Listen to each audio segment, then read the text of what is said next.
S, வீடு, schools, hotels, store room இங்கெல்லாம் partition wall கட்டணும்னாலும் இப்போ பில்டிங் ஓனர்ஸோட first choice Renocon Rapid Wall Panels. இப்போது புதிய அறிமுகம் ஆச்சி ஹோட்டல் சாம்பார் 50 கிராம் ரூபாய் 20 மட்டுமே.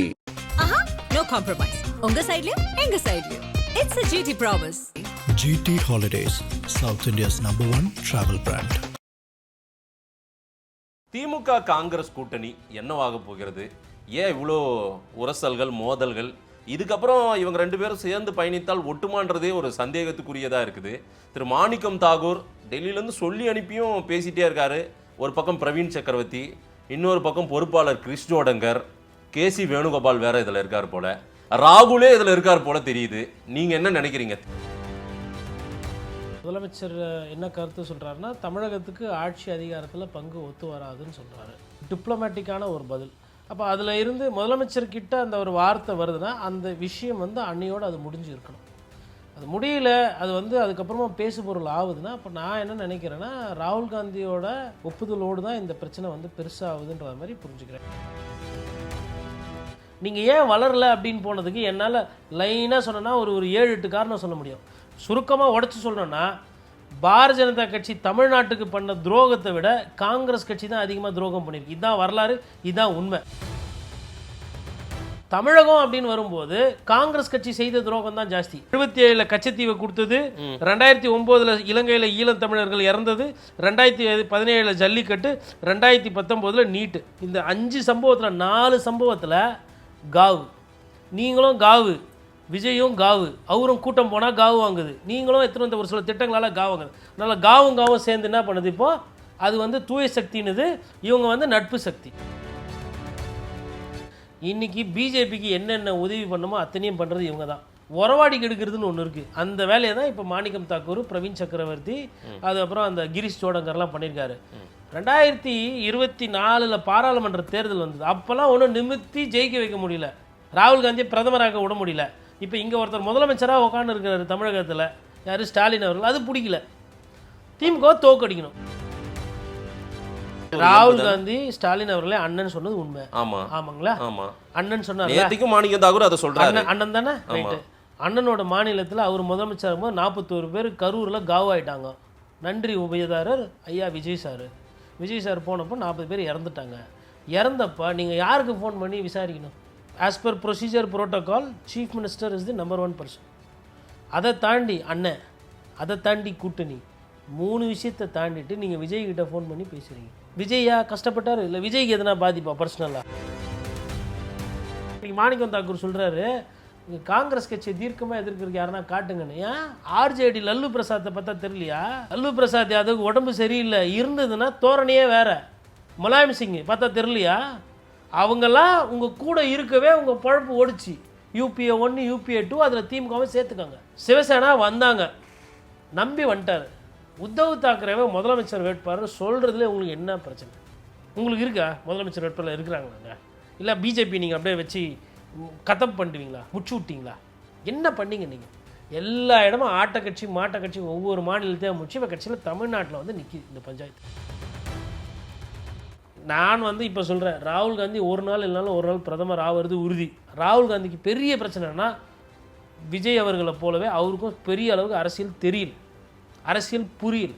இது இப்படியெல்லாம் 50 நாள் 60 நாள் இருக்கும்போது ஒவ்வொரு மாநிலத்திலும் இதே ராவடி, இதே சண்டை, இதே சர்ச்சரை நீங்கள் வச்சுருந்தீங்கன்னா, I am sorry to say, Congress தோற்று காங்கிரஸால் திமுகவும் தோக்கிறதுக்கு உண்டான வேலைகளெல்லாம் இந்த 3 பேர் பார்த்துக்கிட்டு இருக்காங்க. ஆதம் தமிழர்களுக்கு வணக்கம். பல்வேறு துறைகளில் ஆக சிறந்த ஆளுமைகளை சந்தித்து நாம் நேர்காணல் எடுத்து வருகிறோம். அந்த வகையில் நம்மோடு இணைந்திருக்கிறார் பத்திரிகையாளர் திரு கோட்டீஸ்வரன் அவர்கள். அவரிடம் கேட்பதற்கு நிறைய இருக்கின்ற வாரங்களோடமே கேட்போம். வணக்கம் கோட்டீஸ்வரன் சார். வணக்கம், எப்படி இருக்கீங்க? நலமா இருக்கேன். நேயர்களுக்கு அன்பு வணக்கம். நன்றி சார். திமுக காங்கிரஸ் கூட்டணி என்னவாக போகிறது? ஏன் இவ்வளோ உரசல்கள், மோதல்கள்? இதுக்கப்புறம் இவங்க ரெண்டு பேரும் சேர்ந்து பயணித்தால் ஒட்டுமான்றதே ஒரு சந்தேகத்துக்குரியதாக இருக்குது. திரு மாணிக்கம் தாகூர் டெல்லியிலேருந்து சொல்லி அனுப்பியும் பேசிகிட்டே இருக்காரு. ஒரு பக்கம் பிரவீன் சக்கரவர்த்தி, இன்னொரு பக்கம் பொறுப்பாளர் கிறிஸ் ஜோடங்கர், கேசி வேணுகோபால் வேற இதில் இருக்கார் போல, ராகுலே இதில் இருக்கார் போல தெரியுது. நீங்கள் என்ன நினைக்கிறீங்க திமுக காங்கிரஸ் சண்டை? எனக்கு அதாவது முதலமைச்சர் ஒரு கருத்து சொல்கிறாரு, முதலமைச்சர் என்ன கருத்து சொல்கிறாருன்னா, தமிழகத்துக்கு ஆட்சி அதிகாரத்தில் பங்கு ஒத்து வராதுன்னு சொல்கிறாரு. அது வந்து ஒரு டிப்ளமேட்டிக்கான ஒரு பதில். அதாவது ரொம்ப ஜாஸ்தி சொல்லாமல் வெளிப்படைத்தன்மையாக ஒரு பத்திரிகையாளர்களுடைய அந்த ஒரு சம்மேளனத்தில் சொல்கிறாரு. அப்போ அதில் இருந்து முதலமைச்சர்கிட்ட அந்த ஒரு வார்த்தை வருதுன்னா அந்த விஷயம் வந்து அன்னையோடு அது முடிஞ்சு இருக்கணும். அது முடியல, அது வந்து அதுக்கப்புறமா பேசுபொருள் ஆகுதுன்னா, அப்போ நான் என்ன நினைக்கிறேன்னா, ராகுல் காந்தியோட ஒப்புதலோடு தான் இந்த பிரச்சனை வந்து பெருசாகுதுன்ற மாதிரி புரிஞ்சுக்கிறேன். ஏன்னா தீர்மானம் போடுறது, தொடர்ந்து பேசுறது மிக மோசமாக, அதாவது அதிமுகவில் இருக்கிறவங்களோ பாரதிய ஜனதா கட்சியில் இல்லாதவங்க வைக்காத விட விமர்சனம் வந்து காங்கிரஸ் கட்சியில் சமீபமாக திமுக மீது ஜாஸ்தி வைக்கிறோம். அது எந்தளவுக்கு போயிருக்குன்னா, நாங்கள் வந்து ஆட்சி அதிகாரத்தை தானே கேட்குறோம், நாங்கன்னா ஊழல் அந்த மாதிரி பண்ணோமா, இல்லை நாங்கன்னா ஊரடிச்சு உலையில் போடுறோமா, இந்த மாதிரியெல்லாம் பேசுகிறாங்க. ஒன்று. அதை தாண்டி 5000 ரூபா போட்டுட்டு ஓகே மக்கள் பணம் மக்களுக்கு போனோம், இதில் எதுவும் சிக்கல் இல்லைக்கூடாதுன்னு சொல்லிட்டு அவங்க ஒரு பிரச்சாரத்தை முன்னெடுத்துவார். இன்னும் கிட்டத்தட்ட ஒரு 40 நாள் 50 நாள் தேர்தல் வரும்போது, அப்படி இருக்கும்போது ஒரு பிரச்சாரத்தை முன்னெடுத்து வைக்கும்போது நீங்கள் 5000 ரூபா போட்டாலும் எவ்வளோ போட்டாலும் நீங்களாம் ஜெயிக்க முடியாது, நிறைய வாட்டி இந்த மாதிரி காசு கொடுத்தவங்க தோற்றுருக்குறாங்க அப்படின்னா, இது வந்து எடப்பாடி பழனிசாமி அவரோட ட்விட்டர் ஹேண்டில் இப்படி ஒரு ட்வீட் வருதுன்னா ரைட்டு, அதிமுக எதிர்கட்சி, அவங்க ஜெயிச்சு அவங்க கட்சியில் முதலமைச்சர் வரணும்னு ஆசைப்பட்றாங்க. ஆனால் நீங்கள் கூட்டணியில் இருக்கீங்க, நீங்கள் சொல்கிறீங்க முதலமைச்சராக திருப்பி ஸ்டாலின் தான் திருப்பி வரணும்னு சொல்கிறவங்க இப்படி உங்கள் கூட்டணியில் இருக்கிற ஒரு கட்சிக்காரங்களோ இல்லை அது சார்ந்தவங்களோ இந்த மாதிரி ட்வீட் போடுறீங்கன்னா அப்போ உங்களுக்கு என்ன அர்த்தம், என்ன அடிப்படையில் என்ன சொல்ல விரும்புகிறீங்க? இல்லை சார், இதில் ஒரு 2 பார்ட்டாக இருக்கிற மாதிரி தெரியுது, 2 பகுதியாக. உண்மைதான். நான் கூட அதை எழுதியிருந்தேன், என்னுடைய சோஷியல் மீடியா பக்கத்தில் எழுதியிருந்தேன். எனக்கு தெரிஞ்ச தகவலின் அடிப்படையில் நான் எழுதியிருந்தேன். நான் உங்களுக்கு சொல்கிறேன், ராகுல் ஆசியோடு தான் மாணிக்கம் தாகூர், பிரவீன் சக்கரவர்த்தி, கிறிஸ் ஜோடங்கர், கேசி வேணுகோபால் உள்ளிட்டோர் திமுகவை சீண்டுவதாக தெரிகிறது. ப. சிதம்பரம், செல்வ பெருந்தகை, திருநாவுக்கரசர், விஷ்ணு பிரசாத், ரூபி மனோகர், கேவி தங்கபாலு, மணிசங்கர் ஐயர் இவங்கெல்லாம் திமுகவோடு பயணிப்பது தான் சரின்னு இவர் கார்கே ஆசியுடன் பயணிப்பது போல தெரியுது. இந்த மாதிரி 2 பகுதியாக பிரிஞ்சிருக்கிற மாதிரி தெரியுது காங்கிரஸ். இல்லை உண்மை அது, அதாவது கோஷ்டி பூசலுக்கும் காங்கிரஸுக்கும் வந்து 9 பொருத்தம். எப்பயுமே கோஷ்டி பூசல் இருந்தால் தான் காங்கிரஸ் கட்சியில் தலைவர்கள் அதிகமாகவும் தொண்டர்கள் கம்மியாக இருப்பாங்க. அதுதான் இப்போ நாங்கள் செய்தித்தாளில் வேலை செய்யும்போது காங்கிரஸில் கோஷ்டி பூசல்னு போய் செய்தி கொடுத்தா அது புதுசு கிடையாது, அவங்கெல்லாம் ஒன்றா இருந்தால் தான் செய்தி, இது எப்பயுமே இருக்கிறதா அப்படின்னு சொல்லி அமுச்சு விட்ருவாங்க. ட்ரெயினி ரிப்போர்ட்ரு செய்தி சத்தியமூர்த்தி பவன் போயிட்டு காங்கிரஸில் சார் அவங்களுக்குள்ள கோஷ்டி பூசல் சார் அப்படின்னு போய் ஆஃபீஸில் சொல்லுவாங்க. ஆனால் புதுசாக தொழிலுக்கு வந்தவங்க என்ன பண்ணுவாங்க, போய் பார்த்தோன்னா ஒரு கட்சியில் இவ்வளோ பிளவு இருக்கா அப்படின்னு அவங்களுக்கு புதுசாக இருக்கும். அது போய் செய்தி ஆசிரியர்கிட்ட சொன்னால் செய்தி ஆசிரியர் ரொம்ப பழசு, அவங்க அப்படி தான் இருப்பாங்க, அதுதான் காங்கிரஸ் கட்சி அப்படின்றது தான் இயல்பு. அப்படி இருக்கும்போது 2 குரூப்புன்றது வந்து கரெக்டு தான் அது. ஏன்னா வந்து மணிசங்கர் ஐயர் வந்து பாராட்டி ட்வீட்டு போடுறாரு, செல்வ பெருந்தகை வந்து நான் நடவடிக்கை எடுப்பேன் அப்படின்ற மாதிரி சொல்கிறாரு, சிதம்பரம் அவர்கள் போன்றவர்கள் இதில் கருத்து தெரிவிக்காமல் கார்கேவோட ஒரு பயணம் பண்ணுறாரு. ஆனால் இந்த சைடு பார்த்தீங்கன்னா ஒரு சில குரூப் வந்து தொடர்ந்து திமுக வந்து மிக மோசமான விமர்சனம் பண்ணுறாங்க. ஆப்ரேட் பண்ணுறாங்களா மாணிக்கம் தாகூரை, பிரவீன் சக்கரவர்த்தி எல்லாம்? ஆப்ரேட்லாம் இல்லை, அவங்க ஒரு சிண்டிகேட். அவங்களுக்குள்ள வந்து என்ன நினைக்கிறாங்க, இவங்கெல்லாம் திமுகவை எதிர்க்கும் சிண்டிகேட்டா? திமுக எதிர்ப்புன்றதை தாண்டி நம்ம மூலயமா அரசியல் நடக்கணும், நமக்கு அதிகாரம் வரணும், நம்ம கண்ட்ரோலில் இனிமேல் வரணும் ஒரு சில விஷயங்கள். உதாரணம் இப்போ கேசி வேணுகோபால் இருக்கார், அவருக்கு வந்து முதலமைச்சர் ஆகணுன்ற ஆசை. கேரளா காங்கிரஸ் கூட தாவேகா சேர்ந்ததுன்னா நமக்கு இன்னும் பலமாக இருக்கும், நம்ம ஒரு சிஎம் ஆகலாம் அப்படின்னு அவருக்கு ஒரு ஆசை. இப்போ அது கேரளாவில் முயற்சி பண்ணலாம். கேரளா இல்லை, மொத்த தென்னிந்தியாவிலே நாங்கள் அப்படியே திருப்புறோம் அப்படின்ற மாதிரி தான் இவங்க போய் ராகுல் காந்தி கிட்ட, இவங்க எல்லாருமே நுனிநாக்கில் பவர் பாயிண்ட் ப்ரெசன்டேஷன் ஆகட்டும், இங்கிலீஷில் டேட்டா சொல்கிறதாகட்டும் சூப்பரானவர்கள் ராகுல் கிட்ட. ஆமாம், ராகுல்கே தெரியுமில்ல, நம்ம ஸ்டாலின் ராகுலுக்கு தெரியாது. ராகுல் காந்திக்கு தெரிஞ்சால் இந்த பிரச்சனை கிடையாது. ராகுல் காந்திக்கு அரசியல் தெரியாததுனால தானே இவ்வளோ பிரச்சனை. ஒரு மாநிலத்தில் தேர்தல் வரப்போகுது, கூட்டணியில் 1000 பிரச்சனை இருக்கட்டும், 1000 விமர்சனம் இருக்கட்டும், ஒரு மாநிலத்தை வந்து பார்க்க மாட்டீங்க, அடிக்கடி வந்து போக மாட்டீங்க, ஒரு பிரச்சாரம் பண்ண மாட்டீங்க.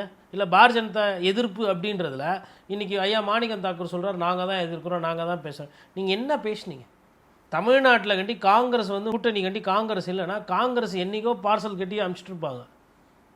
பிஜேபியை வந்து இன்றைக்கி எதிர்ப்பு இவ்வளோ உண்டாக்குனதுக்கு காரணம் வந்து திமுக பண்ணக்கூடிய பிரச்சாரங்கள், திமுக எடுத்து வைத்த கருத்துக்கள், திமுகவில் வந்து அன்றாட பத்திரிகையாளர் சந்திப்பில் அவங்க பேசுனது, அதுக்கப்புறம் பத்திரிகையாளர்கள் அதை பற்றி பேசுனது.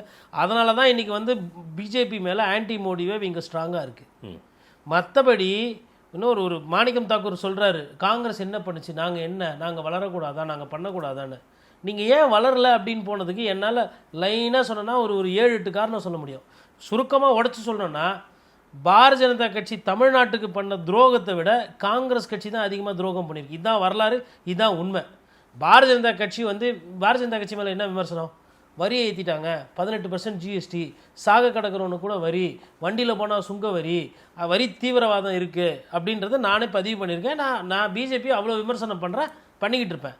ஆனால் சமதளத்தில் வச்சு பார்க்கும்போது தமிழகம் அப்படின்னு வரும்போது காங்கிரஸ் கட்சி செய்த துரோகம் தான் ஜாஸ்தி.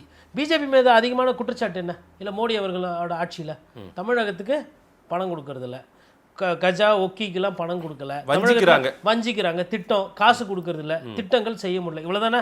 அதை தாண்டி பிஜேபி என்ன பண்ணுச்சு? ஆனால் காங்கிரஸ் கொண்டு வந்த திட்டங்களால் உயிர் பலி ஆகிருக்கு. உதாரணத்துக்கு நீட்டு. இப்போது 1965 எடுத்தால் இந்தி திணிப்பு எவ்வளோ உயிர் சேதாரம் நமக்கு. அதுக்கப்புறம் இன்னொரு 10 வருஷம் கழிச்சு கச்சத்தீவை கொடுக்குறீங்க. கச்சத்தீவை நீங்கள் கொடுத்துட்டீங்க. ராமேஸ்வரத்தில் இருந்து நாகப்பட்டினத்தில் மீனவர்கள் பிடிக்க போனால் அவன் சுடுறான். எவ்வளோ உயிர் சேதமாயிருக்கும். இது ரெண்டாவது. மூணாவது, 2017 ஜல்லிக்கட்டு பேனு. ஜல்லிக்கட்டால் இங்கே போராட்டம்லாம் நடந்தது. அது நடத்தணுமா வேணாமா? அது கலாச்சாரத்து ரீதியாக தமிழர்களை கொச்சைப்படுத்துது, இல்லை எங்களுக்கு உண்டான அதிகாரத்தை குறைக்குது அப்படின்னு. நானே பார்த்திங்கன்னா ஜல்லிக்கட்டில் காங்கிரஸ் பண்ணுறது கரெக்ட் அப்படின்ற மாதிரி தான் என்னோட நிலைப்பாடு. ஜல்லிக்கட்டு எனக்கு ஏன்னா ஏன் அப்படின்னா அது தமிழர்களோட வீர விளையாட்டு அப்படின்றதுனால இல்லை, இளைஞர்கள் இறக்குற காரணத்தினால நான் அதற்கு எதிர்ப்பானேன். எனக்கு ஒரு வீரமான ஒரு விளையாட்டா இல்லை மனித உயிரான்னு பார்க்கும்போது, தமிழினத்தோட மனித உயிராக பார்க்கும்போது தமிழரோட உயிர் எனக்கு முக்கியமாக எனக்கு தோணுது. நம்ம வீரத்தை வேற மாதிரி. அதனால அதுக்கப்புறம் அது 2017. 2019 நீட்டு தேர்வு திணிச்சிங்க. வருஷம் எத்தனை குழந்தைங்க சூசைட் பண்ணி சாகுறாங்க. யார் கொண்டு வந்தது இந்த நீட்டு? யார் மூலயமா? அதுக்கப்புறமா ஈழம் வார் 2009. அப்போ 65 இந்தி திணிப்பு, 77 கச்சத்தீவை கொடுத்தது, 2009 இலங்கையில் ஈழத்தமிழர்கள் இறந்தது, 2017 ஜல்லிக்கட்டு, 2019 நீட்டு. இந்த 5 சம்பவத்தில் 4 சம்பவத்தில் காவு. நீங்களும் காவு, விஜயும் காவு, அவரும் கூட்டம் போனால் காவு வாங்குது, நீங்களும் எத்தனை வந்த ஒரு சில திட்டங்களால் காவு வாங்குது. அதனால் காவும் சேர்ந்து என்ன பண்ணுது? இப்போது அது தூய சக்தின்னுது, இவங்க நட்பு சக்தி. இல்லை சார், அவங்க விஜய் இதுதான் இங்கே தான் வருது. இல்லை, விஜயை காட்டி அவங்க வேணா ஒரு அரசியல் பண்ணிட்டு இருக்கலாம். விஜயும் காங்கிரஸ்க்காக காத்திருக்காரா இன்னமும்? அதனால தானே இவ்வளோ பஞ்சாயத்தும். அது வருவாங்களா போவாங்களா அது தெரியாது. ஆனால் நான் பாம்பு போட்டேன்ல, வெடிக்குது இல்லை, பிளாஸ்ட்டுன்றாருல, யாரை வச்சு சொல்கிறாரு? இவங்கள வச்சு தான் சொல்கிறாரு. மாணிக்கம் தாக்கூர் எந்த தைரியத்தில் இப்படிலாம் பேசுகிறாரு? ஒரு வேளை திமுக சரி வெளில போயிடுங்க, இல்லை வெளியே ஏற்றிடுறோம் அப்படின்னு சொல்லிட்டாங்க அப்படின்னா சரி, ஏதோ ஒன்று இருக்குது. ராகுல் காந்தி கிட்டே போனால் யாருமே எல்லாம் திட்டு விழும். அப்பா என்னப்பா மண்டூஸ் மாதிரி இப்படி பண்ணி வச்சுருக்கியப்பா என்னப்பா அப்படின்ற மாதிரி பிரச்சனை ஆகிடும். இப்போது பரவாயில்ல, அறிவாலயம் இல்லைன்னா பனையூர் ஆப்ஷன் இருக்குது அப்படின்னும் போது திட்டு விழாது. இன்னொன்று என்ன சொல்லுவீங்க மார்க்கெட்டிங்கில்? Sir, according to the topography and the geography of south India, Kerala we are winning, Tamil Nadu we are going to conquer in future, Pondicherry we are having with the blessings of TVK and Congress. இப்படி இங்கிலீஷில் பேசுகிறோன்னா ஆஹா மேலே சொல்லு நல்லா இருக்குது. 3 மாநிலமா காங்கிரஸ்? இப்போ கேசி வணக்கம். ஆமாங்க ஐயா, நல்லா இருக்கு ஐயா. அப்படியா? சரி, மலையாளம் வந்துடும், தமிழ்நாடு வந்துடும், பாண்டிச்சேரி யூனியன் பிரதேசம் வந்துடும். பரவாயில்ல, திடீர்னு 3 ஸ்டேட் வின். பிரமாதம். குணா கமலில் இவர் சொல்லுவார் இல்லையா ஐயா, அந்த மாதிரி ஆகிப்போச்சு. இதை மூளை செலவை ராகுல் காந்தியை செஞ்சுட்டாங்க. ராகுல் காந்தியை மூளை செலவை செய்கிறது தான் இவங்களோட வேலையாக வச்சுருக்கிறாங்க. இன்றைக்கி பிஜேபிக்கு என்னென்ன உதவி பண்ணுமோ அத்தனையும் பண்ணுறது இவங்க தான். அதாவது உறவாடி கெடுக்கிறதுன்னு ஒன்று இருக்குது. அந்த வேலையை தான் இப்போ மாணிக்கம் தாக்கூர், பிரவீன் சக்கரவர்த்தி, அதுக்கப்புறம் அந்த கிரீஷ் சோடங்கர்லாம் பண்ணியிருக்காரு. 2024 பாராளுமன்ற தேர்தல் வந்தது. அப்போல்லாம் ஒன்றும் நிமித்தி ஜெயிக்க வைக்க முடியல, ராகுல் காந்தியை பிரதமராக விட முடியல. இப்போ இங்கே ஒருத்தர் முதலமைச்சராக உட்காந்து இருக்கிறாரு தமிழகத்தில், யார்? ஸ்டாலின் அவர்கள். அது பிடிக்கல, திமுக தோற்கடிக்கணும், அதுக்காக பண்ற வேலை தான். சொல்றீங்க காங்கிரஸ் திமுகவை தோற்கடிக்க இந்த வேலையெல்லாம் பண்றாங்களா? இல்ல, ராகுலுக்கு தமிழ்நாட்டை பத்தி தெரியாதா என்ன சார்? தெரியாது சார். பார்லிமெண்ட்ல தமிழ்நாட்டின் பெருமையை மோடி கிட்ட சவால் விட்டு பேசினாரா இல்லையா? சார், மோடி அவர்கள்கிட்ட சவால் விடுறது அது வேற, அது பாராளுமன்ற தேர்தல். உங்களுக்கும் அவருக்கும் பஞ்சாயத்து பிரதமர் யாவருன்றது அது பாராளுமன்ற தேர்தல். இது நடக்கிறது சட்டமன்ற தேர்தல். காங்கிரஸ் கட்சியில் உங்களுக்கு தொண்டர்கள் கம்மியாக இருக்கிற காரணத்தில் தொண்டர்களோட மனநிலை தெரியாமல் அவங்க விளையாடிட்டு இருக்காங்க. திமுக தொண்டர்கள்லாம் செம்ம கடுப்பில் இருக்கிறாங்க, டென்ஷனில் இருக்கிறாங்க. இவங்க போய் உழைச்சாதான் நீங்கள் எம்எல்ஏ. அது கொஞ்சம் கூட தெரியாமல் பதாகையை பிடிக்கிறது, அதுக்கப்புறம் கூட்டணி ஆட்சி வேணுன்றது. இது சட்டமன்ற தேர்தல் முடிஞ்ச உடனே உள்ளாட்சி வந்ததில்ல, கட்சியை வளர்க்குறதுக்கு ஏன் சென்னை மேயர் கேட்டு வாங்குறது, திருச்சி மேயரை கேட்டு வாங்குறது, ஒரு 4-5 மேயர் அப்போ கேட்டு வாங்குறது உள்ளாட்சியில். இவ்வளோ நாள் கம்முன்னு இருந்துட்டு தேர்தல் முடிஞ்ச ஃபஸ்ட்டு வருஷம் பேசலை, 2வது வருஷம் பேசலை, 3வது வருஷம் பேசலை. 2024 விஜய்னு ஒருத்தர் கட்சி ஆரம்பித்து 2025 அந்த கட்சி வளருதுன்னொடனே ஃபோன் பண்ணுறீங்க, வீட்டில் போய் பார்க்குறீங்க, டின்னருக்கு மீட் பண்ணுறீங்க, ஐடியா கொடுக்குறீங்க. அவர் இவ்வளோ வளர்ந்துட்டார், நீங்கள் சொல்கிறீங்க. உங்கள் கட்சி எவ்வளோ வளர்ந்ததுன்னா அதுக்கு கேட்ட தரவுகள் இல்லை.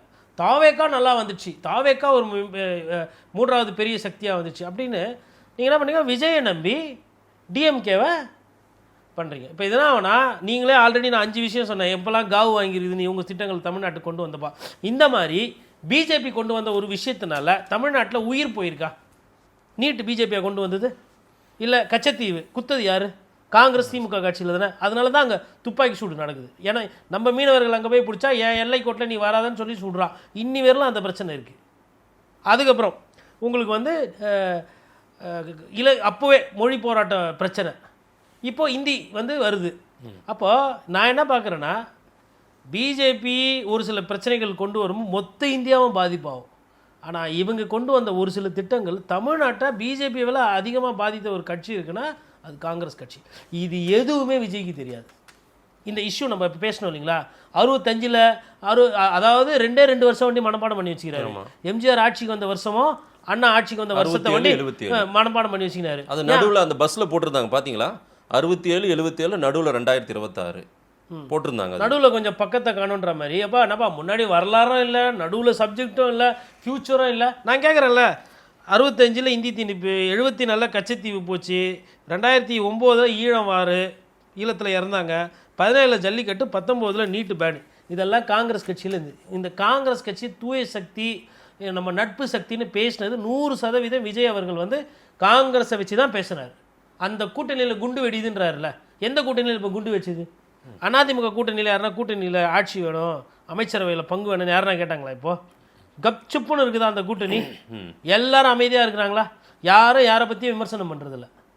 எடப்பாடி பழனிசாமி எதனா சமீபமாக இல்லை அதிமுகவில் இருக்கிறவங்க எதனா அண்ணாமலை அவர்களை விமர்சனம் பண்ணாங்களா? இல்லை அண்ணாமலை எதனா விமர்சனம் பண்ணாரா? இல்லை நயினார் நாகேந்திரன் எனக்கு கூட்டணியில் பங்கு வேணும், அமைச்சரவையில் பங்கு வேணும்னு கேட்குறாரா? இல்லை டிடிவி தினகரன் வந்து அதிமுக ஆட்சின்றது எப்படி என்ன எதுனா அதில் எதனா பண்ணுற? அப்போ அவங்க ஒரு சிங்கிள் இருக்காங்களா? பாட்டாளி மக்கள் கட்சி எதனா கோரிக்கை வைக்கிறாங்க? உரிமையை தானே கேட்குறோன்றார் மாணிக்கம் தாக்கூர். உரிமையை கேட்கறதுக்கு நீங்கள் வந்து கட்சி உங்கள் கட்சியை பலப்படுத்தணும். அவங்க தான் உரிமையை கொடுக்க முடியாதுன்னு சொல்லிட்டு, எங்களால் தானே நீங்களும் அதிகாரத்துக்கு வந்திருக்கீங்க, நாங்களும் இருந்ததுனால தானே அது நடந்திருக்குன்றாங்க. எங்கள் பங்கு இல்லையா அதில்? அதாவது யதார்த்தம் என்னன்னா, மத்தியில் காங்கிரஸ் கட்சிக்கு அன்னைக்கு திமுக கூட்டணி தயவு தேவைப்பட்டது. மத்தியில் மன்மோகன் சிங் உட்காந்துருக்குன்னு, மன்மோகன் சிங் பேசவே மாட்டார். Colgate scam, Commonwealth games, 2G spectrum பிரச்சனையோ பிரச்சனை. 2Gனால தான் பேயடி வாங்கினீங்க, நீங்களும் வாங்கினீங்க, திமுகவும் வாங்கினாங்க.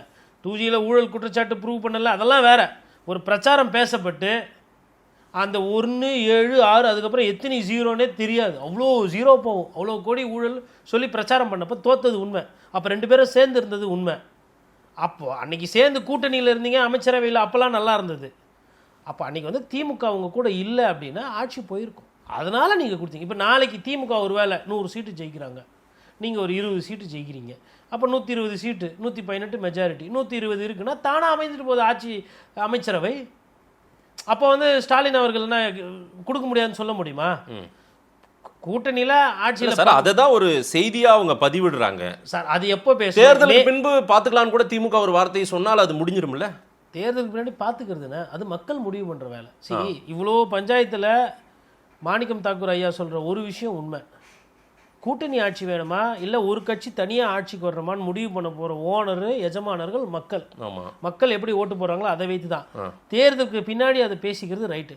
நீங்கள் முன்னாடியே கூட்டணியில் ஆட்சின்னு நீங்கள் கேட்டிங்க அப்படின்னா தமிழகத்தில் அந்த கட்சி அது மாதிரி ஒரு கோரிக்கை வைக்கும்போது ஏற்றுக்கினதில்ல.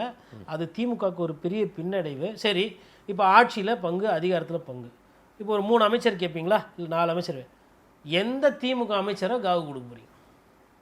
யாரை காலி பண்ண போறீங்க? இப்போ சிறுபான்மையினர் பார்க்குறவங்க, இல்லை வனத்துறை பார்க்குறவங்க, இல்லை வந்து யாரும் தூக்கி பொதுப்பணித்துறையும் காவல்துறையெல்லாம் கொடுக்க மாட்டாங்க, கல்வித்துறையெல்லாம் கொடுக்க மாட்டாங்க. இருக்கிறதுலே எது ரொம்ப கம்மியாக இலாக்கா இருக்குதோ, எது டெண்டர் கம்மியாக பணம் ஒதுக்கீடு ரொம்ப கம்மியாக இருக்கோ, சில பல கோடிகளில் இருக்கும், அந்த திட்டம் தான் கொடுக்க முடியும். அப்போது மற்ற அமைச்சர் 3-4 அமைச்சர் காலியா? இதுக்கு என்ன அர்த்தம்? அதிகமான சீட்டு கேட்டால் என்ன அர்த்தம்? திமுக காரங்களுக்கு நிறைய பேருக்கு சீட்டு கிடைக்காதுன்னு அர்த்தம். அமைச்சரவையில் பங்குனா என்ன அர்த்தம்? எல்லாமே திமுக அமைச்சராக இருக்க மாட்டாங்க, மற்ற கட்சியும். சார் 2006 to 2011 எங்களுக்கு ஒரு வாய்ப்பு இருந்தது, அதை நாங்கள் மிஸ் பண்ணிட்டோம். அன்னைக்கு கேட்டிருந்தா கட்சியே ஒடிச்சிருப்பாங்க. பிஜேபி தானே காங்கிரஸ் கட்சியை ஒடிச்சு பார்த்துருக்குது, திமுக காங்கிரஸ் கட்சியை ஒடிச்சு பார்க்கல. ஆல்ரெடி ஒஞ்ச கட்சி தான் நீங்கள். தமிழ் மாநில காங்கிரஸ் எங்கேருந்து வந்துச்சு? காங்கிரஸ் ஜனநாயக பேரவை எது எங்கேருந்து வந்தது? எல்லாம் அங்கேருந்து தான் நடந்தது. சரி, இப்போ இவ்வளோ பேசுகிறாரு, நான் அவர் சாம்பிள் காட்டுறேன்னு சொல்லிட்டு இந்த படத்துல எல்லாம் காட்டுவார் இல்லைங்களா, மாஸ்டர் படத்தில் காட்டுவார் பாருங்க நம்ம விஜய் சேதுபதி. நான் வேணா உனக்கு சாம்பிள் காட்டா நாளைக்கு சாவான் நாளைக்கு சாவான்ட்டு விஜய்கிட்ட சாம்பிள் காட்டுவார் விஜய் சேதுபதி.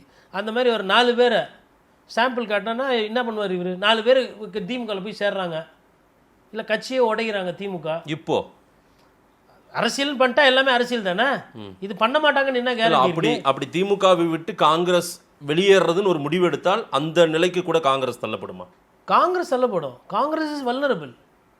காங்கிரஸில் இருக்கிறவங்க இன்னைக்கு எல்லா கட்சிக்கும் போய் தானே இருக்காங்க. செல்வ பெருந்தகை எங்கே இருந்தார்? எங்கேருந்து வர்றாரு? அவர் பல கட்சி போயிட்டு தான். அப்புறம் உங்கள் கட்சி தலைவருடைய நிலைமை அதானே. ஒரிஜினல் காங்கிரஸ்காரன் எத்தனை பேர் சொல்ல முடியும்? அண்ணன் திருச்சி வேல்சாமி ஒன்று தான் சொல்ல முடியும், அன்னிலிருந்து இன்னி வரையிலும். மிச்சம் எல்லாம் விரல் விட்டு எண்ணலாம். வேறு எத்தனை பேர் இருக்கிறாங்க? அதுவங்க காங்கிரஸ் போராட்ட காலம் அன்றைக்கி நேரு காலத்தில், காமராஜர் ஐயா காலத்தில் சுதந்திர போராட்டம் இருக்கிறது, அந்த காங்கிரஸ் வேறு. இன்றைக்கி இருக்கிற காங்கிரஸ் தலைவர்கள் நிறைய பேர் என்ன வியாபாரம் பண்ணுறாங்க? கல்வியாளர்கள், குவாரி பிஸ்னஸ்ஸு, அதுக்கப்புறமா ஒரு சிலர் ரியல் எஸ்டேட்டு. இன்னொன்று அவங்க ஆரம்பத்திலே பண்ணையார் பாலிடிக்ஸ் தான். அவங்க பண்ணையார். நான் என்ன கேட்குறேன், அரசியலுக்கும் வியாபாரம் தானே அதிகமாக உங்கள் நோக்கமாக இருக்குது. பண்ணையார் கட்சி தானே உங்களுக்கு பேர். அப்போ உங்களுக்கு உழைக்கிறதுக்கு ஒரு கட்சி தேவை. திமுக இருக்குது, கூட சேர்ந்து போயிட்டா பிரச்சனை கிடையாது. இல்லை சார், திமுகவிலிருந்து காங்கிரஸ் வெளியேறினால் காங்கிரஸுக்கும் இழப்பு தானே சார், திமுகவுக்கும் அது இழப்பு தானே சார்? திமுகவுக்கு ஆட்சி வேணால் போகும், அதிகபட்சம் கட்சி அப்படியே தான் இருக்கும். சட்டமன்ற உறுப்பினர்கள் ஜெயிக்கிறது உறுதி. காங்கிரஸுக்கு மேபி சிங்கிள் டிஜிட்டில் வந்துடும். காங்கிரஸ் இப்போ நீங்கள் லிஸ்ட்டு பார்க்கும்போது 2வது பெரிய கட்சி அந்த கூட்டணியிலன்னு இருக்கு இல்லைங்களா, அந்த அந்தஸ்தை அவங்க இழந்துருவாங்க. ஏன் விஜய் அவ்வளோ பவர்ஃபுல்லாக இருக்கிறதா அவங்க உணர்றாங்களே? பிரவீன் சக்கரவர்த்தி எவ்வளவோ கணக்கீடு சொல்கிறாரு, நிறையா சொல்லிட்டே இருக்காரு. அவர் சொல்லலாம், பட் அது அங்கே இருக்கணும்ல. சரி, நான் என்ன கேட்குறேன்னா, விஜய் புது கட்சி, காங்கிரஸ் கட்சி பழைய கட்சி, எல்லாம் தெரியும். விஜய்க்கு உண்மையிலே அவ்வளோ செல்வாக்கு இருக்குது, நீங்கள்லாம் பேசிக்கிற மாதிரி 30% 40% இருக்குன்னா எது உங்களை தடுக்குது விஜய்கிட்ட போகாமல்? விஜய் என்ன இந்தி திணிப்பில் உங்களுக்கு எதிர்த்தா அப்போவே போராட்டம் பண்ண கட்சியா தாவேக்கா? 1965 போராட்டம் பண்ணிச்சா? இல்லை ஜல்லிக்கட்டில் உங்களுக்கெல்லாம் அவ்வளோதான் சொல்லி வைக்கிறேன், நீ மாட்டை கண்டி தொட்டுப்பார் இந்த விஜய் யார் அப்படின்னு பார்ப்பேன் 2019 அவர் எதனா பேசினாரா? இல்லை ராகுல் காந்தியோட அவர் எதனா எடாகுடமாக பேசிட்டாரு, இந்தமாதிரி ராகுல் காந்தி குடும்ப அரசியல் வாரிசு அரசியல் எதனா பேசினாரா? திமுக பேசுகிறாரு இல்லையா, அந்த மாதிரி எதனா பேசினாரா விஜய் சார்? அவங்களுக்கு எது உங்களை தடுக்குது? எது தடுக்குதுன்னா நடைமுறையில் அது ஜெயிக்காதுன்னு உங்களுக்கு தெரியும். இந்த சத்தியமான உண்மைன்றது உங்களுக்கு தெரியும். அந்த ஒத்த காரணத்தினால தான் விஜய் சும்மா நாம்கே வாஸ்துக்கு காட்டி திமுகவை பல்ல பிடிச்சி பார்க்குறீங்க. இப்போ திமுகவை பண்ணுறீங்க. இது திமுக தேர்தலில் இது நடக்குதா இல்லையான்னு பாருங்கள். திமுக தொண்டர்கள் கட்சிக்காரங்க நிறைய பேர் வேலை செய்ய மாட்டாங்க, இது நடக்கும். இப்போ 2 பேரும் ஒன்றா நின்னாலும் ஜெல்லாகாதது. எதுக்கு ஆகணும்? மதுரையில் மாவட்ட செயலர் தொகுதியை மாற்றணும் அப்படின்னா அந்த மாவட்ட செயலர் எதுக்கு வேலை செய்யணும்? ஸ்டாலின் தான் சிஎம் ஆகிறாரு, ரைட்டு, பிரச்சனை இல்லை. நான் எம்எல்ஏ இல்லைல்ல. இப்போ என் மாவட்டத்தில் இப்போ ராஜகண்ணப்ப ஏன் கோவப்படுறாரு, ஏன் டென்ஷன் ஆகுறாரு? ஏன்னா விருதுநகர், சிவகங்கை, ராமநாதபுரம் இங்கெல்லாம் தான் நீங்கள் சீட்டு கேட்பீங்க. இப்போ இங்கெல்லாம் சீட்டு கேட்கும்போது என்ன ஆகும்?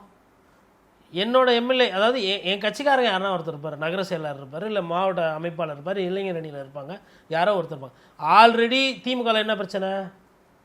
முக்கியமானவங்க தெரிஞ்ச முகத்துக்கு தான் சீட்டு, புதுசாக வரவங்களுக்கு சீட்டு இல்லைன்ற ஒரு பிரச்சனை இருக்கும்போது இன்னும் அந்த நம்பரை நீங்கள் குறைக்கிறீங்கன்னா அது மாவட்ட லெவலில் பிரச்சனை வருமா வராதா? 1. 2வது, இப்போ என் மாவட்டத்தில் காங்கிரஸுக்கு 2 எம்எல்ஏ போயிடுச்சு அப்படின்னா எனக்கு வருமானம் போச்சு. ஃபஸ்ட்டு செலவு ஜாஸ்தி, நான் தான் செலவு பண்ணோம். இப்போ எங்கள் கட்சிக்காரங்கன்னா அவருக்கு பணத்தை போட்டு செலவு பண்ணுவார், ஏதோ ஒன்று பண்ணுவார், ஏதோ அவங்க அந்த மனநிலையில் இருப்பாங்க. இன்னும் ஒரு சிலர் வேட்பாளர்கிட்ட துட்டு வாங்கிக்கின்னு தேர்தல் செலவை பார்க்குற மாவட்ட செயலரும் இருக்கிறாங்க, எல்லா கட்சியிலையும் இருக்கிறாங்க. இதெல்லாம் பார்க்கும்போது அவங்க மாவட்ட செயலருக்கு ஸ்டாலினை தாண்டி, அவர்களை தாண்டி கட்சியிலேயே அது பிரச்சனை. அவங்க என்ன நினைப்பாங்க, போன வாட்டியே 25 ஜாஸ்தி தான், ஒரு 2-3 வேணா கூட கம்மி பண்ணியிருக்கலாம். ஏன்னா விஜய் கூட இன்னொன்றுங்க, ராகுல் காந்தி எதுக்கு விஜய் கிட்ட பேசினார்? உங்களோட முதலமைச்சர், உங்களோட அண்ணன், நீங்கள் தானே சொன்னீங்க அண்ணன்னு. யாரை சொன்னீங்க சார்? இது அவங்க பிரச்சனையில் இருக்கும்போது ஒன்றும் சேஃபாக போதா, உங்களுக்கு ஏதாவது ஹெல்ப் வேணுமான்னு கேட்கறது. ராகுல் காந்தி ஸ்டாலின் அவர்களே அண்ணன் சொன்னது உண்மை. ஆமாம், ஆமாங்களா? ஆமாம், அண்ணன் சொன்னார். நேத்திக்கும் மாணிக்கம் தாக்கூர் அதை சொல்கிறாரு. அண்ணன் தானே, ரைட்டு. அண்ணனோட மாநிலத்தில் அவர் முதலமைச்சர் இருக்கும்போது 41 பேர் கரூரில் காவாயிட்டாங்க. நன்றி உபயதாரர் ஐயா விஜய் சார். விஜய் சார் போனப்போ 40 பேர் இறந்துட்டாங்க. இறந்தப்போ நீங்கள் யாருக்கு ஃபோன் பண்ணி விசாரிக்கணும்? As per procedure protocol chief minister is the number 1 person. அதை தாண்டி அண்ணன், அதை தாண்டி கூட்டணி, 3 விஷயத்தை தாண்டிட்டு நீங்கள் விஜய்கிட்ட ஃபோன் பண்ணி பேசுகிறீங்க. விஜய்யா கஷ்டப்பட்டார்? இல்லை விஜய்க்கு எதனா பாதிப்பா பர்சனலாக? சார் காங்கிரஸுக்கும் ஒரு எதிர்காலம் வேணும் இல்ல சார்? அவங்க ஏற்கனவே தமிழ்நாட்டை ஆண்டவர்கள் தானே. அதுலலாம் எனக்கு மாற்று கருத்து அது இல்லை. வேணும்னு நினைக்கிறாங்க. 2026 இல்லை, நீங்கள் எல்லாம் எதுவும் பண்ணல. இப்போ இதெல்லாம் யாருமே ஆக்சுவலாக மறந்துட்டாங்க. இதெல்லாம் மறக்கடிக்க வச்சது யாரு? இந்த விஷயம்லாம் பேசாமல் திமுக ஆன்டி மோடி பேசி காங்கிரஸ் பண்ண துரோகங்களை பேசாமலே விட்டாச்சு. விஜய்க்கு இது தெரியாது. ஐயா எஸ்.எஸ். சந்திரசேகரன் சொல்கிறாரு, காங்கிரஸ் எவ்வளோ பெரிய கட்சி தெரியுமா, அது எப்படி இருந்தது தெரியுமா. இப்போ இதெல்லாம் அப்போ உங்களுக்கு எது வேணுமோ அதை வண்டி. இன்றைக்கி ஜிஎஸ்டி இப்படி அறக்குதே, அந்த ஜிஎஸ்டிக்கு தாய் விதை போட்டது யார்? ஐயா சிதம்பரம். வேல்யூ ஆடட் டேக்ஸ், அதுலேருந்து பிறந்த பேய் குழந்தை தான் ஜிஎஸ்டி. பெரிய குட்டி சைத்தான் வேட்டு. காந்தி அவர்களை நேசிக்கிறேன் சொல்கிறீங்களே, காந்தி பேரை தூக்குனா உங்களுக்கு அவ்வளோ கோவம் வருது. மத்திய அமைச்சர் இருக்கும்போது வேல்யூ ஆடட் டேக்ஸ் போட்டு அவ்வளோ காசு கொள்ள வச்சிங்கல்ல. ஜிஎஸ்டி எதிர்த்து என்ன போராட்டம் பண்ணுறாங்க காங்கிரஸ் கட்சி? காந்தி பேரை எடுத்துட்டா பாராளுமன்றம் முடங்கும். ஜிஎஸ்டி வரியை எதிர்த்து நீங்கள் எத்தனை இடத்துல முடக்கம் பண்ணீங்க? விவசாயிகள் ஒன்றுமே கிடையாது. பஞ்சாபு ஹரியானாலேருந்து புறப்பட்டு வந்தான் டிராக்டர் ட்ரக்கு கிக்கு. மத்திய அரசு ஸ்தம்பிக்க வச்சாங்களா? விவசாயிகள் போராட்டத்தின் மூலம் மண்டியிட வச்சாங்களா பாரதிய ஜனதா கட்சியை? பெற்றாங்க மசோதாவை பயந்து. தோல்வி பயத்தை விவசாயி காட்டினா கண்ணில். இந்த நாட்டினுடைய விவசாயிகள் காட்டினாங்க உங்களுக்கு தோல்வி பயத்தை. யாருக்குமே பயப்படாத பிரதமர், 3 முறை ஜெயிச்ச பிரதமர் அன்னைக்கு அடடே விட்டா நம்ம போயிடுவோம் போகுது அப்படின்னு சொல்லிட்டு திரும்ப பெற்றார் மசோதா. நீங்கள் என்ன பண்ணியிருக்கீங்க? எதனா ஒன்றுத்தில் ஆம் ஆத்மி கட்சி ஜெயிக்க வேண்டிய கெஜ்ரிவாலை முச்சு விட்டீங்க. உறவாடிக்கு எடுத்து, அதாவது லோக்சபாவில் கூட்டணி, ஆனால் சட்டமன்றம்னு வரும்போது இது அது அப்படின்ட்டுன்னு இவங்க யாரை முக்கியமாக ஆளுன்னு நினச்சாங்களோ அவரு கூடுவாரு பிஜேபிக்கு போயிட்டார். டெல்லியில் வயசில் கம்மி யார்? பீகாரில் தேஜஸ்வி யாதவ். 2025 2021 ஜெயிக்க வேண்டியது. உங்கள் கூட சேராமல் இருந்திருந்தால் அன்றைக்கே முதலமைச்சர். உங்களை நீங்கள் சொல்கிறீங்க, இன்றைக்கி மாணிக்கம் தாக்கூர் சொல்கிறாரு, காங்கிரஸ் கட்சியை தீர்க்கமாக எதிர்க்கிறதுக்கு யாருன்னா காட்டுங்கன்னு. ஏன் ஆர்ஜேடி லல்லு பிரசாத்தை பார்த்தா தெரியலையா? லல்லு பிரசாத் யாதவுக்கு உடம்பு சரியில்லை, இருந்ததுன்னா தோரணையே வேறு. முலாயம் சிங் பார்த்தா தெரியலையா? அவங்கெல்லாம் உங்கள் கூட இருக்கவே உங்கள் பழப்பு ஓடிச்சு. UPA 1 UPA 2 அதில் திமுகவை சேர்த்துக்காங்க. இதில் தான் உங்கள் கதை ஓடிந்தது. நீங்கள் என்ன பண்ணிட்டீங்க? அங்கே அடிச்சிங்க, யூபியில் அவங்கள அடிச்சிங்க, பீகாரில் இவங்கள அடிச்சிங்க. சிவசேனா வந்தாங்க, நம்பி வந்துட்டார். உத்தவ் தாக்கரேவை முதலமைச்சர் வேட்பாளர் சொல்கிறதுல உங்களுக்கு என்ன பிரச்சனை? உங்களுக்கு இருக்கா முதலமைச்சர் வேட்பாளர் இருக்கிறாங்களாங்க? இல்லை பிஜேபி நீங்கள் அப்படியே வச்சு கதம் பண்ணுவீங்களா, முச்சு விட்டீங்களா? என்ன பண்ணீங்க நீங்கள்? எல்லா இடமும் ஆட்ட கட்சி மாட்ட கட்சி ஒவ்வொரு மாநிலத்தையும் முடிச்சு இப்போ கட்சியில் தமிழ்நாட்டில் வந்து நிற்கிது இந்த பஞ்சாயத்து. போகிற இடம்லாம் தோல்வி. நான் வந்து இப்போ சொல்கிறேன், ராகுல் காந்தி ஒரு நாள் இல்லைனாலும் ஒரு நாள் பிரதமர் ஆகிறது உறுதி. அதை சொல்லிட்டு தான் நான் இதையும் பேசுகிறேன். ராகுல் காந்தி நல்லவர், பொதுமக்களுக்கு ராகுல் காந்தியால் பிரச்சனை கிடையாது. ஆனால் ராகுல் காந்திக்கு பெரிய பிரச்சனைனா விஜய் அவர்களை போலவே அவருக்கும் பெரிய அளவுக்கு அரசியல் தெரியல, அரசியல் புரியல. இது இப்படியெல்லாம் வந்துட்டு 50 நாள் 60 நாள் இருக்கும்போது ஒவ்வொரு மாநிலத்திலும் இதே ராவடி, இதே சண்டை, இதே சர்ச்சை நீங்கள் வச்சுருந்தீங்கன்னா I am sorry to say, Congress தோற்று காங்கிரஸால் திமுகவும் தோக்கிறதுக்கு உண்டான வேலைகளெல்லாம் இந்த 3 பேர் பார்த்து. விஜய் பக்கம் போனால் ஒரு சின்னதாக ஒரு பலம் நமக்கு கிடைத்து விடும், அதே போல் சீட்டு எண்ணிக்கை கூடுதலாக கிடைக்கும், கன்வர்ஷன் ரேஷியோ அதிகமாகும் அப்படின்னு நினைக்கிறாங்களோ? விஜய் கூட போனால் அது பேசப்படும். சோசியல் மீடியாவில் குட்டி பசங்கள்லாம் ஃபேஸ்புக்கில் ஃபயர் விடுவாங்க, லைவ் விடுவாங்க. இந்த சைடு ராகுல் காந்தி, இந்த சைடு விஜய்ப்பா டெரிஃபிக்காக இருப்பா பப்பா அப்படின்வாங்க. சாங்ஸ் போடுவாங்க, இங்கிலீஷ் சாங்ஸ் போடுவாங்க, ஹிந்தி சாங்ஸ் போடுவாங்க, தமிழ் போடுவாங்க. அங்கேருந்து தென்னிந்தியாவிலேருந்து இல்லை உங்களுக்கு பஞ்சாபு அந்த சைடு இந்த ரேப்பு பாட்டு எல்லாம் நல்லாயிருக்கும், அமக்கலமாக இருக்கும். ஓட்டு போட்டு எண்ணும்போது பூட்ட கேஸ், சூட் கேஸ் தெரியும், அதுனாப்பா பூட்ட கேஸ்ன்னு சொல்லுவார்ல ஒரு படத்தில், அந்த மாதிரி ஆகிடும். நடக்குதா இல்லையா பாருங்கள்.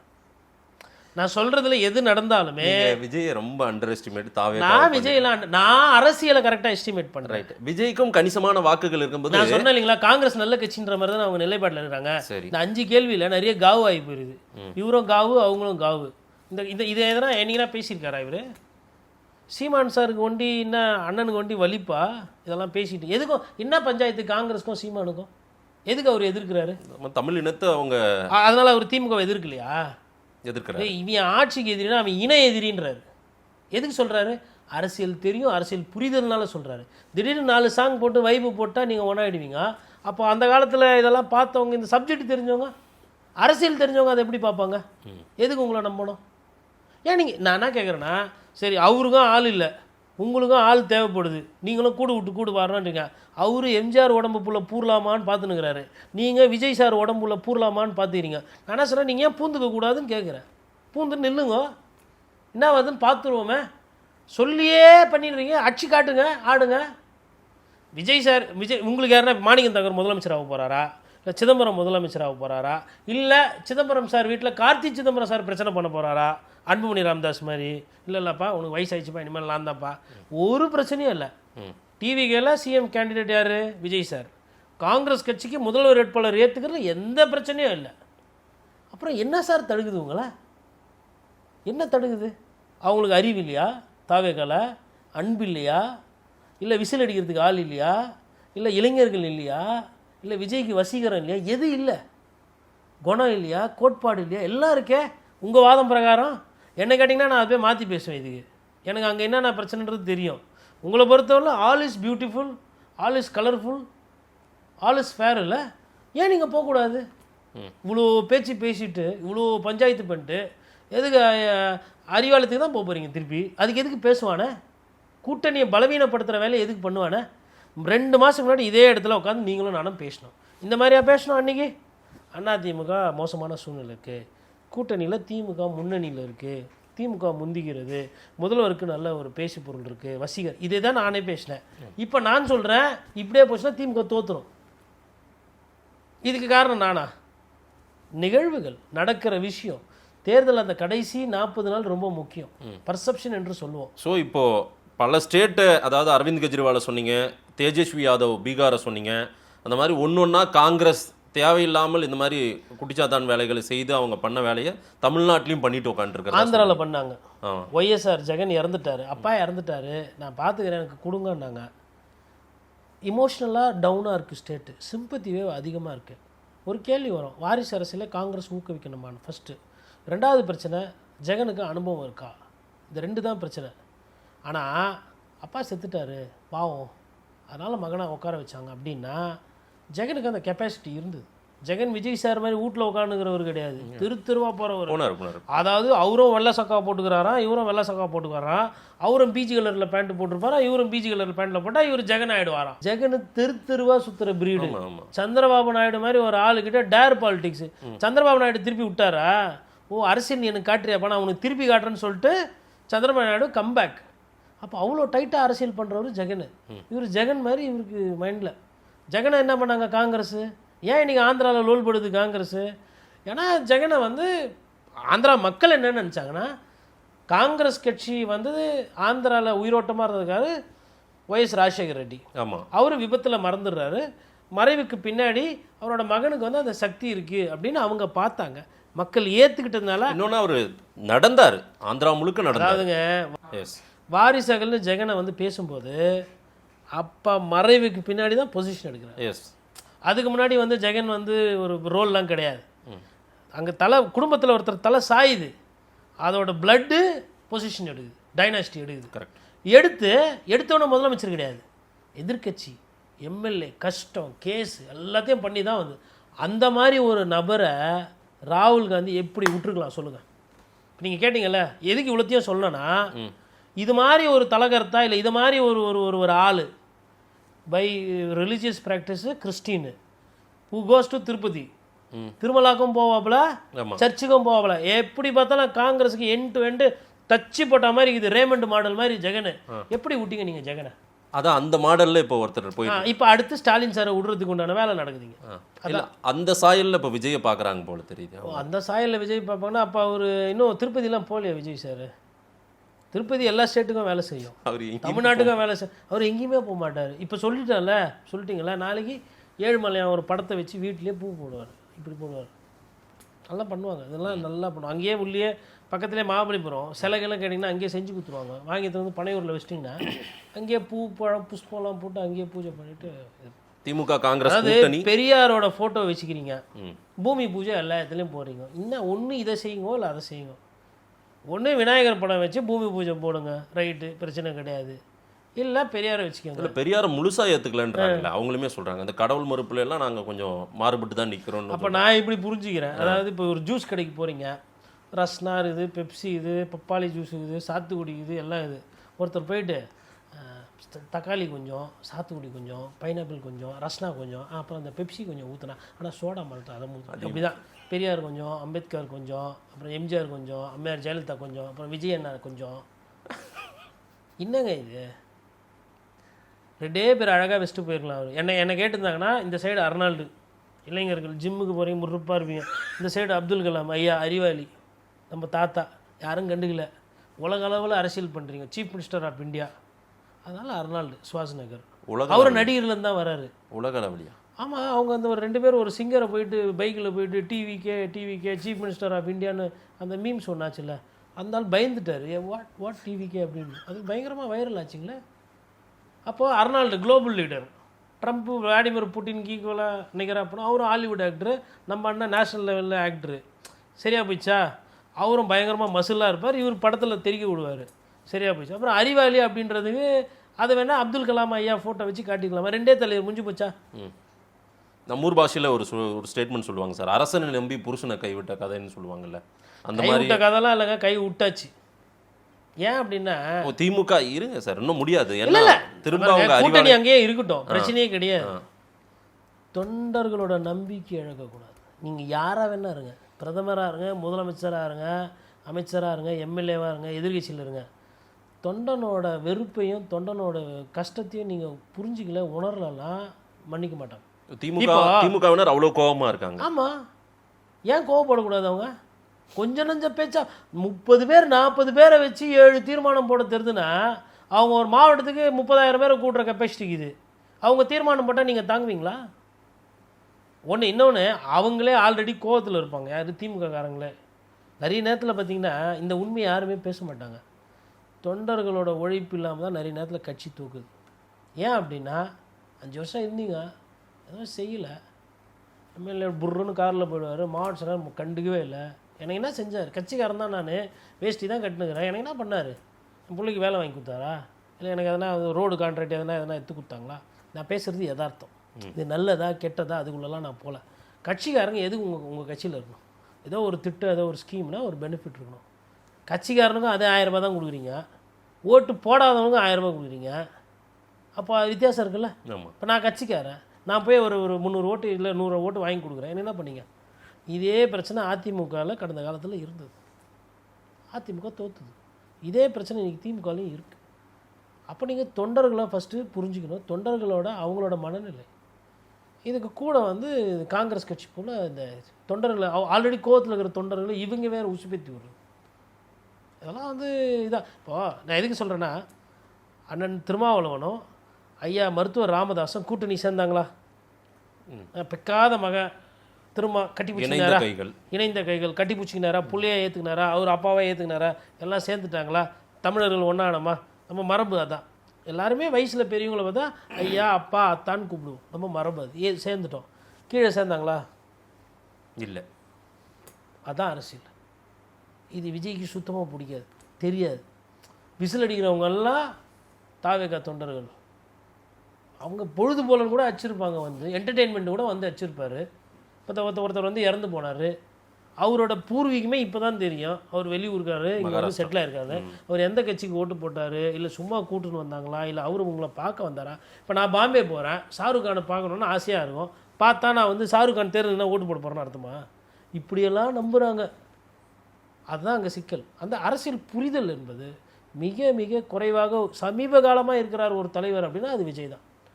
எடப்பாடி பழனிசாமியை பத்திரிகையாளர் சந்திக்கிறாங்க, 3 பத்திரிகையாளர் வச்சு கேள்வி கேட்குறாங்கல்ல, பேப்பர் துண்டு ஷீட் இல்லாமல் பேசுகிறார்ல, நோட் பேடு. இப்போ நீங்கள் என்னன்னா ஒரு 20 நிமிஷம் 25 நிமிஷம் பத்திரிகையாளர் சந்திப்பில் பேசுகிறதுக்கே நோட் பேடை வச்சு இப்படி பேசுகிறார் விஜய். அது காற்றுல வேறு பறக்குது, பிரேக் வேறு எடுக்கிறார் 10 நிமிஷம். இப்படி 10 செகண்ட் இப்படி இப்படி மறக்கிறாரா இல்லை பாயிண்ட் டக்கு டக்குன்னு வரல. நான் என்ன சொல்கிறேன்னா, மக்கள் பிரச்சனை வந்து உங்களுக்கு இங்கே இருக்கணும், அப்படியே கொட்டணும். அப்போ என்ன அர்த்தம்னா அது வந்து மண்டையிலையும் உங்களுக்கு மூளையிலையும் உள்ள ஃபுல்லாக போய் பதிஞ்சிருக்குன்னு அர்த்தம். என் மக்கள் நான் இருக்கிறேன்னு சொல்கிறீங்களே, எதனா ஒரு 2 பிரச்சனையை மக்கள் பிரச்சனையை அவரை ஒரு 3 நிமிஷம் டைட்டாக பேச சொல்லணும். படத்தில் கட் பண்ணி டப்பிங் ஆர்டிஸ்ட் வச்சு பேக்ரவுண்ட் மியூசிக் பண்ணுறது அதெல்லாம் பண்ணக்கூடாது. டைரெக்டாக ஒரு மாநாடோ ஏதோ ஒன்று, மக்கள் பிரச்சனை ஏதோ ஒன்று. மாணவரை பற்றி பேசுகிறாருல்ல இவர் என்ன நடக்குதுன்னு தெரியுமாங்க? எவ்வளோ பிரச்சனை. ஒரு 2 மாணவங்க வந்து +1 படிக்கிற ஒரு பையன் ஒருத்தன் வந்து தோளில் தட்டிட்டான், ஈகோக்கில் டெவலப் ஆகி பிரச்சனையாகி ஸ்கூலுக்கு வெளியில் 200 மீட்டர் தள்ளி ஒரு பிஹெச்சி இருக்குது, பிரைமரி ஹெல்த் சென்டர், அதுக்கு முன்னாடி அடிக்கிறாங்க, அவன் கீழே வந்து செத்து போயிட்டான். அந்த ஸ்கூலில் தார்மீக பொறுப்பேற்றுக்கணும்னு சொல்லிட்டு அந்த ஸ்கூலினுடைய HMஐ சஸ்பெண்ட் பண்ணிட்டாங்க. அப்புறம் அவர் விஆர்எஸ் அதாவது எக்ஸ்டென்ஷனில் இருக்கார், இல்லைப்பா உனக்கு வேலையே கிடையாது நீ போயிட்டு வாப்பான்னு அமுச்சு விட்டாங்க. அவர் போய் கேட்குறாரு, நான் என்னங்க பண்ணேன்? ஸ்கூலில் பசங்க சண்டை போட்டுக்கினானுங்க, அந்த கோவத்தில் வெளியில் போய் சண்டை போட்டுக்கினாங்க. சாதிய ரீதியாக எதனா வன்மம் இருக்கா, இல்லை வேறு எதனா போதை பிரச்சனையா, இல்லை வேறு எதனா பெண்கள் சம்மந்தமாக எதனா இருக்கா அப்படின்றதா எதுவுமே இல்லை. 2 பசங்க சண்டை போட்டுக்கினாங்க, அரசு நடவடிக்கை எடுத்துச்சு, ஒரு மாணவன் செத்துது. இவரோட கூட்டத்தில் இவ்வளோ பேர் சாகுறாங்க, ஒவ்வொரு கூட்டத்திலையும் உயிரிழப்பாவது மயக்காட்சி வராங்க. இவருக்கு எதனா தார்மீக அடிப்படையில் யாருன்னா எதனா கேள்வி கேட்குறாங்களா, இல்லை யாருன்னா எதனா அவர் மீது ஒரு எஃப்ஐஆர்னா போடுறாங்களா, இல்லை விசாரணைக்குனா கூப்பிடுறாங்களா? என்ன இது? அப்போது ஒரு மாணவன் வந்து ஒரு பள்ளிக்கூடத்தில் செத்துட்டான்னா ஒரு டீச்சருக்கு இவ்வளோ கேள்வி கேட்குறீங்க. ஒரு சூசைடு ஆயிடுச்சு, இல்லை ஒரு ஒரு ஒரு ஒரு பிரச்சனை கிளாஸில் இருந்துட்டான்னா பள்ளி கல்வித்துறையில் இருக்கிற எல்லாரையும் கேட்குறீங்க, எல்லாருக்கும் மெமோ கொடுக்குறீங்க, இது பண்ணுறீங்க. இந்த கட்சியில் அரசியல் பண்ணுறேன்னு சொல்லிட்டு ஒருத்தர் பஸ் ஏற்றுன்னு போகிற இடம்லாம் போகிற இடம்லாம் காவு வாங்குது, அவரை யாருமே கேட்க மாட்டேன்றீங்க. இப்போ இது கேட்கக்கூடாதா? இதே வேறு யாரோ போகிறாங்க, இந்த மாதிரி அங்கங்கே சாகுறாங்க, மயக்கட்சி கேட்பீங்களா, கேட்க மாட்டிங்களா? இதெல்லாம் திமுக பண்ணக்கூடிய தப்பு. ஏன் திமுக இதை கண்டுக்காமல் இருக்காங்க? ஒருவேளை உதயநிதி ஸ்டாலின் சாருக்கு எதனா பிரச்சனை வருமா, இவர் எதனா பேசுவார், திருப்பி எதுக்கு அதை ஜாஸ்தி ஆக்கி விடணும், நம்ம சீரியஸாக இல்லை, நமக்கும் திமுகவுக்கும் அதிமுக தான் போட்டின்னு நமக்கு தெரியும், எதுக்கு தேவையெல்லாம் பெருசு பண்ணி விடணும்னு அவங்க மேபி அதை கடந்து போகலாம்.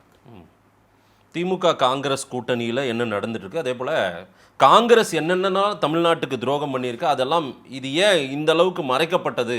பிஜேபியை பேசி மறைச்சிருக்காங்க, ஆனால் இன்னைக்கு காங்கிரஸ் ஓவராக அதிகார வெறியில் பல விஷயங்களை பண்ணிட்டு இருக்கிறதா நீங்கள் சொல்கிறீங்க. பார்க்கலாம் என்ன நடக்குது. திமுக காங்கிரஸ் கூட்டணி நீடிக்குமான்றது கேசி வேணுகோபால் வந்திருக்காரு, அவர் என்ன சொல்கிறாருன்றதை பொறுத்திருந்து பார்க்கலாம். மக்கள்கிட்ட கொடுக்கும் சார். நேரில் வந்து நேரம் கொடுத்து பேசியமைக்கு நன்றி. நன்றி.